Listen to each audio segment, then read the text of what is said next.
ভব নদী পারাপার করার মালিক তো সে গো। আমরা বুঝতে পারি না, জানতে পারি না, বুঝবার চেষ্টাও করি না। মনে মনে ভাবলাম অমুক জনকে ভালোবাসলে ওই বুঝি আমায় পার করে দেবে। না, ভালো যদি বাঁচতে হয় কৃষ্ণ চরণ সকাল সকাল ধরো। মহাজনীরা বলছেন শিশুকালে কৃষ্ণ ভজে কৃষ্ণ পাওয়ার আসে, যৌবনেতে কৃষ্ণ ভজে আসে বা নয় আসে, বৃদ্ধকালে কৃষ্ণ ভজে জমের তর আসে। তাহলে ভজন করতে হবে মা সকালবেলা, সকাল সকাল নামতে হবে ভজন। আবার মহাজনীরা বলছেন বাবা কুড়ি ফুলে গোবিন্দ সেবা হয় না। ভালো করে অনুভব করে, একদিকে বলছে সকাল সকাল ভজনে নামো, আর একদিকে বলছে বাবা কুড়ি ফুল গোবিন্দ সেবা লাগে না। একদিকে বিষয় একদিকে দেহ তত্ত্ব মিলাতে হবে। কুড়ি ফুল সম বাল্যকাল, শিশুকাল। তাহলে শিশুকালে ভজন করতে বলছে, আবার বলছে কুড়ি ফুলের সেবা হয় না। তাহলে কোথায় যাবে ভক্ত? কারণ এখন তো বাবা আমরা ধ্রুবের মা হতে পারিনি আর প্রহ্লাদের মা হতে পারিনি। যে সেই ধ্রুব মহারাজ, প্রহ্লাদ মহারাজ, ওরা কুড়ি ফুল গোবিন্দ সেবায় লেগেছিল। আর আমাদের মতো মায়েরা আমরা তো কুড়ি ফুলের সেবায় লাগাতে পারবো না। কেন? বাবা হলো বীজ, মা হলো ক্ষেত্র বা মাটি। বীজ বপন করা হলো, মাটি যদি নোনা লেগে যায় মাটির ফসল জীবনে ভালো হবে না। নিতাই গৌর প্রেমানন্দে হরি বল। তাহলে আগে মাটিটাকে ভালো হতে হবে, তবে তো তুমি ধ্রুবের মা হবে, তবে তো তুমি প্রহ্লাদের মা হবে। তাহলে বাবা কুড়ি ফুল গোবিন্দ সেবায় লাগছে না কলিযুগে। আর বাসি ফুল তো লাগবেই না, ওটা আমরা সবাই জানি। ও মায়েরা বাসি ফুল সম দেহতত্ত্বে বার্ধক্য দশা, দন্ত পড়ে যাবে, কেশ পেকে যাবে, চামড়া আলগা হয়ে যাবে। স্নান করে ঠাকুরের ঘরে আহ্নিক করতে বসবো বাবা, শরীর অলস, আর চলছে না। নামের মালাতে একটু জপ করবো, শরীরের আর টানছে না বাবা, বারে বারে ঘুমিয়ে পড়ে যাচ্ছি। সে 16 মালা, সে মালাও হচ্ছে না। কেন? ওটা তো পড়ন্তি বেলা, ঝরে গেছে। কালকের ফুটেছিল ফুল, ঝরে গেছে। ও ফুল গোবিন্দ চরণে লাগবে না। তাহলে গোবিন্দ সেবাই দেবে কোন ফুল? আজকের সদ্য পুষ্পটিত ফুল। আর আজকের ফোটা ফুল সম যৌবন কাল। ভগবান রাধারানীকে বারে বারে বলেছিল, রাধে গো ভক্তের যৌবন বড়, আমি ভালো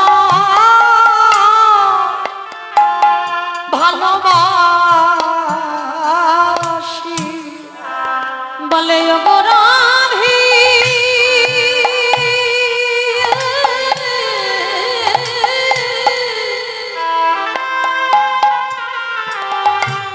ও গো রাধি রাই বিনো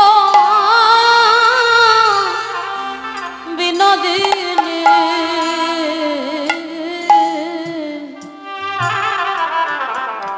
আমি যৌবনে বড়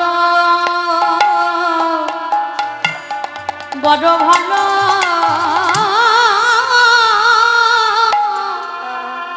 ভালোবাসি। আস্তে গোবিন্দ আমার বললেন যৌবন ভালোবাসি। কোন যৌবন? যেদিন বাবা আমাদের দাঁড়াবার শক্তি থাকবে, দুটো হাত গোবিন্দ সেবার কাজে লাগবে, দুটো নয়ন গোবিন্দ রূপ দেখবে, কর্ণ কৃষ্ণ নাম শুনতে পাবে পরিষ্কার, এই জিহ্বা কৃষ্ণ নাম উচ্চারিত হবে, দেহের 10টা ইন্দ্রিয় বাবা সতেজ যাচ্ছে। আর গোবিন্দ সেবা দিতে গেলে ওই 10টা ইন্দ্রিয় যখন সতেজ থাকবে, ওই সময় গোবিন্দ ভজন করো।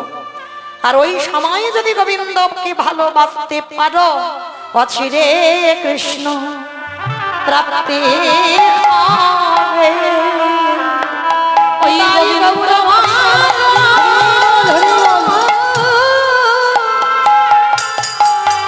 ওই যৌবনে কালে গোবিন্দ ভজলে, তোদের অচিরে কৃষ্ণ প্রাপ্তি হবে। অনেকে বলে না মা, বলে একটু বয়স হোক তারপরে তো হরি নাম শুনবো, একটু বয়স হোক তবে তো একাদশী করব, একটু বয়স হোক তারপরে হরি হরি বলে নাচবো। কিন্তু না, বলা তো যায় না কখনো তোমার জীবনের সূর্য ডুবে যাবে। 80 লক্ষ জনই ভ্রমণ হয়ে গেছে বাবা, 4 লক্ষ বার মানব জন্ম হতেও তো পারে, হয়তো বাবা এই 4 লক্ষ বারের এই জন্মটা আমার শেষ জন্ম, এরপরে আমার গোলক প্রাপ্তি হয়ে যাবে, হতেও তো পারে। তাই এমন কর্ম আর জীবনে করব না যে আবার আমাদের 80 লক্ষ জনিতে ফিরে যেতে হয়। আমরা মনুষ্য জন্ম পেয়েছি দুর্লভ জন্ম, আর এই জন্মে পেয়ে কেউ খেলায় হারিয়ে দিও না। সময় থাকতে থাকতে সাধুগুরু বৈষ্ণব চরণ ধরে আমার ভগবানের নাম ভজন করে না। নিতাই গৌর হরি হরি হরি। কলির মানুষের হরিনাম ছাড়া কোনো গতি নাই, কোনো গতি নাই, কোনো গতি নাই। এ কথাটা আমার নয় বাবা, পরীক্ষিত মহারাজ, যারা ভাগবত জ্ঞানী এখানে বসেছেন, পরীক্ষিত মহারাজের বাবা 7 দিন আয়ু ছিল। 7 দিন পর তক্ষক সাপের দংশনে মৃত্যু হবে। কিন্তু পরীক্ষিত মহারাজ একদিনের জন্য বাবা মৃত্যুকে ভয় পায়নি, ভয় পেয়েছিল কিসে না মুক্তি পাবে কি করে। ঠাকুমার ব্রহ্মচারী প্রভুপাদ ছিল শুকদেব গোস্বামী যখন পরীক্ষিতের দুয়ারে এলেন ভাগবত গ্রন্থটা নিয়ে, লিখেছিলেন গণেশ, রচনা করেছিলেন ব্যাসদেব, আর বর্ণনা করেছিলেন ওই ব্যাসদেবের পুত্র সুখদেব গোস্বামী প্রভুপাদ। আর ওই পাঠ ভাগবত পাঠ শ্রবণ করেছিলেন প্রথম পরীক্ষিত মহারাজ। তা পরীক্ষিত মহারাজ যখন বসে শুনছেন, তা একটাই প্রশ্ন করেছিলেন, গুরুদেব আপনি বলে দেন মানুষের মুক্তির পথ কোনটা। আমার কথা নয়, পরীক্ষিত মহারাজ ঠাকুমার ব্রহ্মচারী প্রভুপাদ ছিল শুকদেব গোস্বামী পাদকে বলেছিলেন, বলে দেন গুরুদেব কলির মানুষের মুক্তির পথ কোনটা। এক বাক্যে শুকদেব গোস্বামী বলেছিলেন মুক্তির পথ হলো একটাই, যেটা হলো হরি কথা কৃষ্ণ কথা শ্রবণ করা। একবারও কিন্তু বলিনি বাবা বর্ণনা করা। নববিধা ভক্তির মধ্যে আপনাদের জায়গাটা প্রথম, তাই না? আগে শ্রবণ, পরে বলছে কীর্তন, আগে শুনতে হবে। ওই জায়গাতে বসে যদি ঠিক ঠিক শোনার মতো শোনা যায় তাহলে কৃপা হয়। আর এখানে দাঁড়িয়ে যদি গাওয়ার মতো গাওয়া হয়, এখানেও কৃপা হয়। তাহলে হচ্ছে না কেন? গাওয়া ঠিক হয় না, শোনা ঠিক হয় না, তাই তো কৃপা হচ্ছে না। কিন্তু মায়েরা, এ যে বাবা ঠাকুর দেহ রেখেছে, কিন্তু একটা কথা মনে রেখো বাবা, মৃত্যুকে কেউ ভয় পেও না। যারা ভক্ত জীবনে বা ভক্তি জীবনে নেমেছে তারা জীবনে বাবা মৃত্যুকে ভয় পায় না। কেন? কারণ আমিটা তো মরবো না। আমিটাকে মরবো? কারণ আমিটা তো, এই যে আমার নাম মৌমিতা ঘোষ, আমি এই আমিটা তো মৌমিতা নয়। কারণ আমিটার মৃত্যু হয় না, আমার দেহটা চলে যায়। যেমন জামা কাপড় পুরানো হয়ে গেলে বাবা জামা কাপড় বদলাতে হয়। বলতে পারবেন আপনারা এক জামা কাপড় সারা বছর ধরে পরে আছেন, 5 বছর 6 বছর 10 বছর পড়তে পারেন? একটা একটা করে জামা কাপড় বাদ দিতে হবে। যখনই পুরানো হয়ে যাবে এই মনুষ্য জীবনে দেহটা ঠিক সেই রকম। যখনই বাবা পুরানো হয়ে যাবে, দন্ত পড়ে যাবে, কেশ পেকে যাবে, চামড়া গুলো আলগা হয়ে যাবে, মানে দেহটা পুরানো হয়েছে বাবা, এবার বাতিল দিতে হবে। কিন্তু আমিটা মৌমিতা নয়। আমিটা যদি মৌমিতা হতো তাহলে বাবা যদি এখনই আমি দেহ রাখি, আত্মীয় পরিজন আসতে বাবা কালকের হয়ে যাবে। আর কালকের এসে যদি দেখি আমার দেহটা ঘরের ভিতরে, সবাই প্রথমে এসে বলবে আরে এখনো মরাটাকে ঘরে রেখেছিস, বের করছিস না। কি বাবা একবারও কি বলবে যে মৌমিতার দেহটা কেন ঘরে রেখেছিস? সবাই একটা কথা বলবে মরাটাকে বের কর। তাহলে আমার মধ্যে থেকে আমিটা যখনই চলে গেল, তাহলে বাবা আমার মধ্যে মৌমিতাটাকে চলে গেল। তাহলে মনে রাখতে হবে আমিটার মৃত্যু হয় না, দেহ পুরানো হয়ে গেলে বাদ দিতে হবে, এতে শোক নাই, আসা যাওয়ার খেলা বাবা। কিন্তু আমরা প্রত্যেকে যে বললাম কৃষ্ণ ভজিবারে তরে সংসারে আয়ন, মিছে মায়ায় বদ্ধ হয়ে বিকাশন। আমরা বলিলাম জগতে গিয়ে কৃষ্ণ ভজন ছাড়া কিছু করব না। কি গো মায়েরা, হলো কি ভজন? ছেলে আমারে, মেয়ে আমারে, জায়গায় আমারে, জমি আমারে, বিষয় আমারে, বৈভব, কিন্তু মনে রেখো ভাই,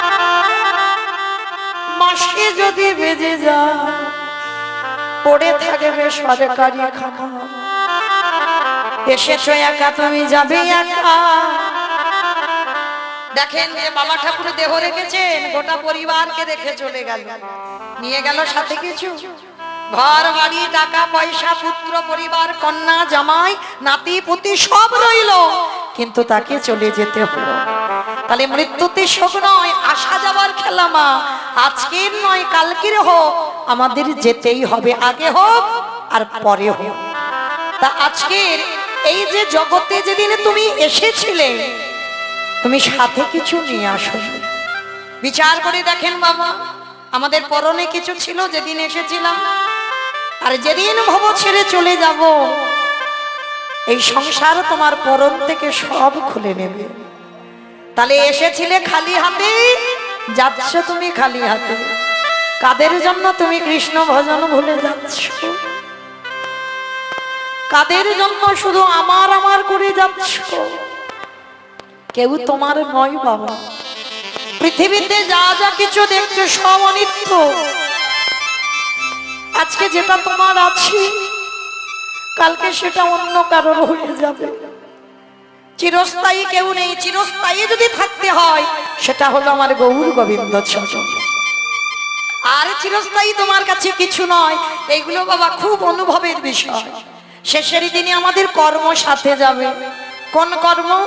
কতদিন আমরা বাবা ধর্ম পালন করলাম, কতদিন আমরা হরিবাসরে বসলাম, কতদিন সাধু সঙ্গ করলাম, কতদিন বৈষ্ণব চরণাশ্রয় করলাম, কতদিন যাবৎ আমি গুরু চরণ ধরলাম, কতদিন যাবৎ আমি একাদশীর উপবাস করছি। এই ভালো ভালো কর্ম আমাদের সাথে যাবে। তবে মায়েরা, আমি মৌমিতা একটা গ্যারান্টি দিতে পারি, ওটা আমার গ্যারান্টি, আর একজন আমাদের সাথে যাবে। তবে জানি না আপনাদের এই নদিয়া জেলায় নিয়ম আছে কিনা, তবে আমার ডায়মন্ড হারবার এলাকায় নিয়ম আছে বাবা। মানুষের মৃত্যুর পর দুটো জিনিস ভাড়া করতে হয়, একটা হলো খোল আর একটা হলো করতাল। আর দেহটাকে যখন বের করবে পিছনে বাজাবে না, বলো হরি হরি, বলো হরি হরি। কি মাইরা তোমাদের নদিয়ায় হয়তো? বাহ, তাহলে ভালো করে বিচার করে দেখেন, যাত্রা, নাটক, ফাংশন, থিয়েটার কিছু কিন্তু হলো না। সেই যাওয়ার সময় এই খোল করতালের ধ্বনি শুনতে শুনতেই আমাদের যেতে হলো। তাহলে শেষের দিনে আমাদের কর্ম যাবে, আর কি যাবে? এই হরি নামে যাবে।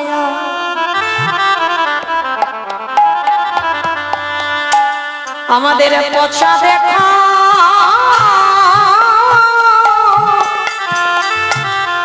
দেহ যাবে, যেদিন তুমি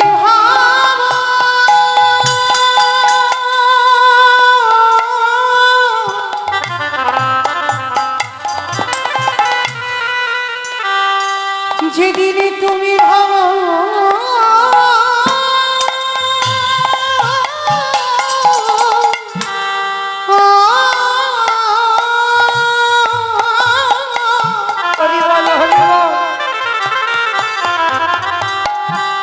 যেদিন তুমি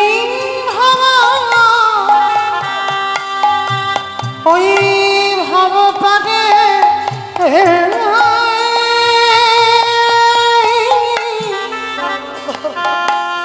পারে যা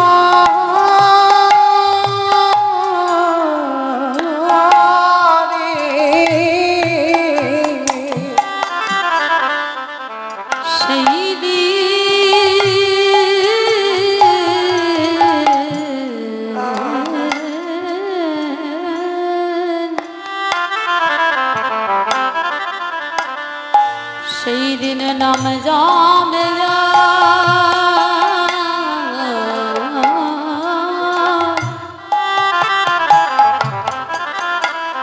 এই পচা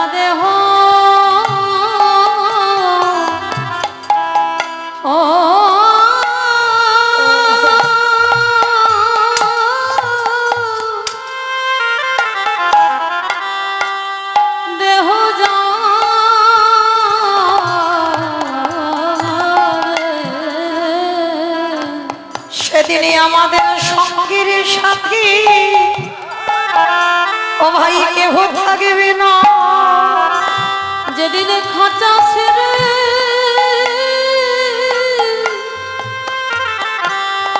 প্রাণে পাখি চলে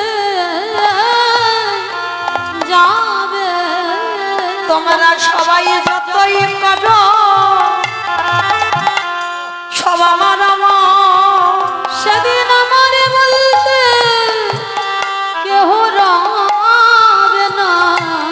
এলি সবাই খালি হাতে যাবি খালি হাতে, সঙ্গীর সাথে কেউ থাকবে না।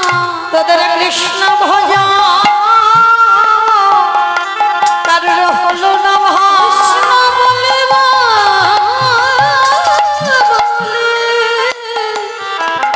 এইভাবে এলাম। দয়াল তুমি বিনে আমার গতি নাই, বলে তুমি তো আমার পিতা ভাই। দয়াল আমার মতো পাপি আর কেউ না। আমায় কেশ ধরে উঠা হরি, দয়াল পার ঘাটতে দাদাই রইলা, একেবারে পানে পান হে দয়াল হরি। আমার যেন চরণে ছাড়া করোনা শুধু জন্মে নয়, জন্মে জন্মে তোমার ওই চরণে সব সপিলা। আমার দেহ মন প্রাণ জীবন যৌবন, তুমি যেন আমার চরণে ছাড়া করোনা আমি ওই চরণে শরণ তোমার ওই চরণে সব সপিলা। জন্মে নয়, জন্মে আমি ওই চরণে সব সপিলা। জন্মে নয়, জন্মে জন্মে নাম যাবে যার পচা দেহ যাবে। শিশুকালে কৃষ্ণ ভজে কৃষ্ণ পাবার আসে, কৃষ্ণ পাবার আসে, অগ যৌবনেতে কৃষ্ণ ভজে আসে মা না আসে, আসে বানা আসে, অগ বৃদ্ধ কালে কৃষ্ণ ভজে জমে তহর আসে। এই কথাটা বাবা খুব মন দিয়ে শুনতে হবে। এখানে আমরা সবাই জ্ঞানী ব্যক্তি, জ্ঞানী গুণী বসেছেন, সবাই আমরা জানি, জেনে বাবা না জানার ভান করি। তবে মায়েরা একটু সাবধানে থেকো। কেন বললাম? ভগবান বলছে একটু সাবধানে থেকো। কেন জানো? যারা এখানে আমার গৌরকে ভালোবাসো, যারা কৃষ্ণকে ভালোবাসো, তাদেরকে বলছে একটু সাবধান। কেন? যে করে আমার আশ তারে করি সর্বনাশ, যে করে আমার আশ তারে করি সর্বনাশ নয় সবনাশ। তবু যদি না ছাড়ি আমার পাশ, তারপরে হই আমি তার দাসের অনুদাস। যারা এখানে গৌর চরণের দাস, আপনারা তো নদিয়ার মানুষ, আপনারা বড় ভাগ্যবতী, বড় ভাগ্যবান।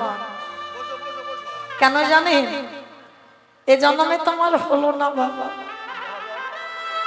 আমি অনেক দূরের মানুষ আপনাদের চরণ থেকে, সেই ডায়মন্ড হারবার থেকে এসেছি, একটুখানি রাস্তা নয়। তাহলে আপনারা বড় ধন্যাতি ধন্য। কেন? যে মাটিতে আমার গৌর এসেছে, যে ধুলায় পড়ে আছে গৌরের পদধূলা, আপনারা সেই গৌর দেশের মানুষ। তাহলে এই যে নদিয়ার মাটিতে দাঁড়িয়ে আপনারা আমার থেকে অনেক জ্যেষ্ঠ বা জ্যেষ্ঠা, অনেক কিছু জানেন। তবু আমি একটু, কেউ যেন মনে করবেন না বাবা আমি জ্ঞান দিচ্ছি, আমি মনে করাচ্ছি যে গৌরকে যারা ভালোবাসে তাদের কি দুর্দশা হয়। গৌরের চরণে যারা মন প্রাণ সমর্পণ করে তাদের কি দশা হয়।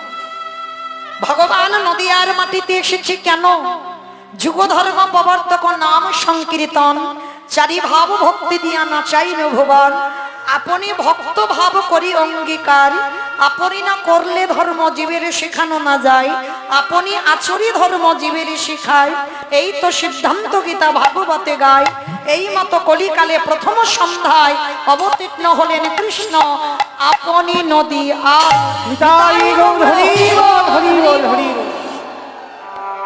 তাহলে কি বুঝলাম বাবা এইটুকু শ্লোক শুনে? নিজে আচরি ধর্ম জীবের শেখায়, নিজে না করলে ধর্ম জীবকে শেখানো না যায়।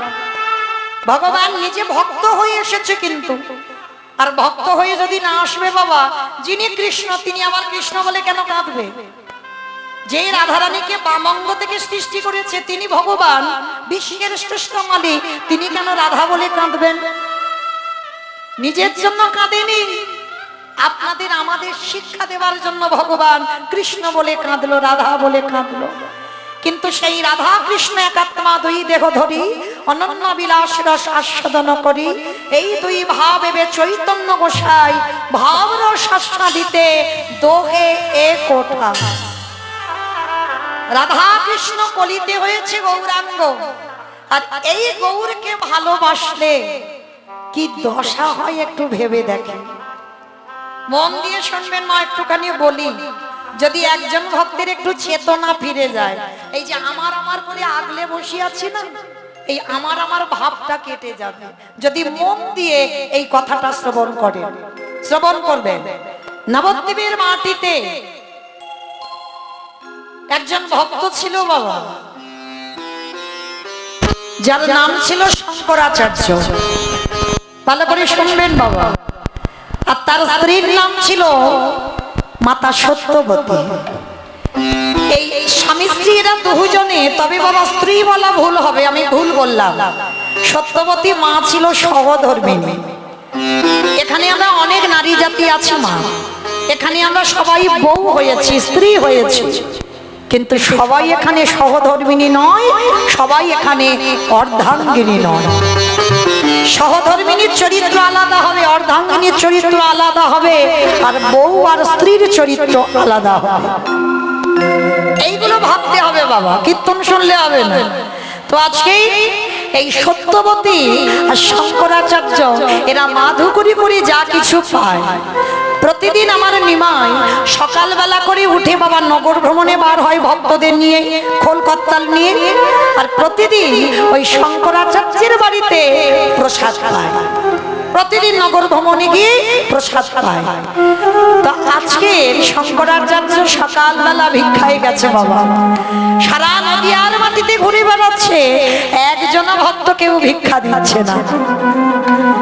তা ভক্ত মনে মনে ভাবছে, না জানি আমি কোন ভক্তের মুখ দেখে উঠেছিলাম যে যার জন্য আমার আজকের একটাও ভিক্ষা কোনো বাড়িতে পেলাম না।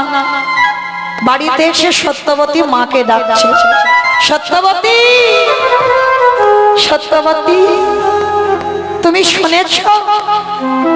সারা নদিয়ার মাটিতে, নবদ্বীপের মাটিতে আমি ঘুরে বেড়ালাম, কিন্তু একজনও কেউ আমায় ভিক্ষা দিল না। কিন্তু সত্যবতী তুমি বলতে পারো আজকে যে আমার নিমাই বাড়িতে হরিনাম করতে আসবে, আমি আমার নিমাইকে কি খেতে দেব? সত্যবতী মা আমার হেসে বলছে, স্বামী তুমি চিন্তা করছো কেন? তোমার সহধর্মিনী তো এখন আছে। সহধর্মিনী তাকে বলে স্বামীর ধর্মের কাজে যিনি সাহায্য করেন, তাকেই তো বলে সহধর্মিনী। স্বামী যদি অসৎ পথে যায়, সহধর্মিনীর কর্তব্য সেই স্বামীর চরণ যুগল ধরে বাবা কৃষ্ণ ভজনের পথ দেখানো। কিন্তু কলিযুগে বড় দুর্লভ, পাওয়া যায় না বাবা। সবাই তো এই কলির মায়া মোহতে জর্জরিত হয়ে আছে। আমরা এই কলির মানুষ হয়ে আমরা ভগবত তত্ত্ব, আধ্যাত্মিকের বিষয় আমরা এখনই অজ্ঞানতা অর্জন করেছি, এখন আমাদের সে চৈতন্য হলো না। কিন্তু সত্যবতী মা স্বামীকে বলছে, স্বামী তুমি চিন্তা করো না, আমি আছি তো, আমি তোমার প্রভুর সেবার ব্যবস্থা করব। হ্যাঁ গো গিন্নি, কি করে করবে? আমি তো কিছু ভিক্ষা পাইনি। তাতে কি হয়েছে? দাঁড়া, আমার ঘরের চালে একটা কচি লাউ হয়ে আছে। মায়েরা আপনারা জানেন নিশ্চয়ই, আমার নিমাইয়ের খুব প্রিয় কচি লাউয়ের পায়েস, যেগুলো মামা আমাদের খুব একটা পছন্দ নয়। কচুর ঘন্ট, মোচার ঘন্ট, ডুমুরের তরকারি, লাউয়ের তরকারি, এগুলো আমার নিমাইয়ের খুব প্রিয়। হ্যাঁ, ভক্ত যদি তৈরি করে দেয় প্রভু সেবায়, প্রভু বলে আমি সারা জীবন তার দাস হয়ে যাই। সে যদি আমায় ডাকতে ভুলে যায়, আমি সারা জীবন তার দরজায় রয়ে যাই। যদি ভগবানের পছন্দ খাবার কেউ বানিয়ে দেয়, তার সত্যবতী মা বলছে তুমি চিন্তা করছো কেন, পরের চালে তো একটা লাউ হয়ে আছে। জানো স্বামী, আজকের ওই লাউটাকে পেড়ে ওর সঙ্গে একটু দুধ চিনি দিয়ে কচি লাউয়ের পায়েস করবো। ভিক্ষা পাইনি তো কি হয়েছে, আর ওই কচি লাউটা পায়েস করি, আমার নিমাই যখন আসবে আমার বাড়িতে হরিনাম করতে, আমার নিমাইকে সেবা দেব। বলে ঠিক আছে। তাহলে সত্যবতী, আমি ততক্ষণে শিরোধনী গঙ্গা স্নানটা করে আসি, তুমি ততক্ষণে ওই লাউটা বানাও। তা লাউটা পেরেছে ভোরের বেলা। তো এখন তো বাবা আমাদের মতো মেয়েরা এই ভোর ভোর হয় না, ঘুম থেকে উঠতে বাবা 7:30 8টা বেজে যায়। কিন্তু এইটা তো নিয়ম নয়। আগেকার দিনের মায়েরা ভোর ভোর উঠত, আর উঠে যে সেই যে ছড়া ঝাড় দিত না, কি গো মায়েরা এখন আর দেয়? এখন সব পাথরের ঘর হয়ে গেছে, আবার ছড়া ঝাড়। কিন্তু মা যত পাথর সেটিং ঘর বানাও না কেন, একটু গোবর গলা জল গুলে দরজায় ছড়া দিতে হয়। কেন? ওই গোবরের মধ্যে মা লক্ষ্মী বাস করে। ওই জন্য প্রতিদিন একেবারে ভোরবেলা উঠে, যারা সহধর্মিনী হয় তারা কোনোদিন 8টার সময় ঘুম থেকে ওঠে না, তাদের ঘুম বাবা ভোর ভোর ভাঙবে। আর ওই গোবর জল ছড়া দেয়, আর ছড়া দিয়ে সংসারে যাবতীয় কর্ম সকাল সকাল করে নিতে হয়। এইবার সত্যবতী মা ভোরবেলা উঠেছে, লাউটাকে পেরেছে, আর লাউটাকে পেরে বাবা বানাতে বসবে, ধারালো অস্ত্রটা নিয়েছে।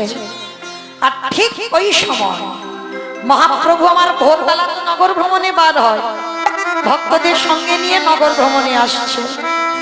ভজ শ্রী কৃষ্ণ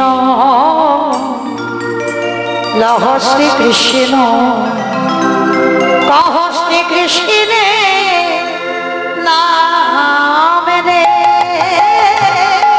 ভজ শ্রী কৃষ্ণ কহ শ্রী কৃষ্ণ লহ শ্রী কৃষ্ণের নাম রে। হরি বল। আমার মহাপ্রভু বলছে ভজ শ্রী কৃষ্ণ কহ শ্রী কৃষ্ণ লহ শ্রী কৃষ্ণের নাম। নদিয়ার ভক্তরা বলছে দাঁড়াও, ওই গান আমরা কেউ গাইব না। কি মাইরা, আপনারা তো নদিয়ার মানুষ, ওই নাম গাইবেন? হ্যাঁ, আমার নিমাই গাইছে ভজ শ্রী কৃষ্ণ কহ শ্রী কৃষ্ণ লহ শ্রী কৃষ্ণের নাম, আর আপনারা আমরা কি সেই নাম গাইব? তাহলে আমরা কি গাইব? ওই একবার তোলো দেখি হাতটা আমার সঙ্গে সবাই। ভজ গৌরাঙ্গ কহ গৌরাঙ্গ লহ গৌরাঙ্গে নাম রে। উলুধ্বনি। ভজ গৌরাঙ্গ কহ গৌরাঙ্গ লহ গৌরাঙ্গের নাম রে। যে জনা গৌরাঙ্গ ভজে সে হয় আমার প্রাণ। ও যে জন গৌরাঙ্গ ভজে সে হয় আমার প্রাণ রে। যে জনা গৌরাঙ্গ ভজে নিতাই গৌরাঙ্গ হরি প্রাণ রে। যে রঙ্গ ভজে সে হয় আমার প্রাণ রে। ভজ গৌরাঙ্গ কহ গৌরাঙ্গ লহ গৌরাঙ্গের নাম রে। ভজ গৌরাঙ্গ কহ গৌরাঙ্গ লহ গৌরাঙ্গের নাম রে। দিনি গেলে গৌরাঙ্গ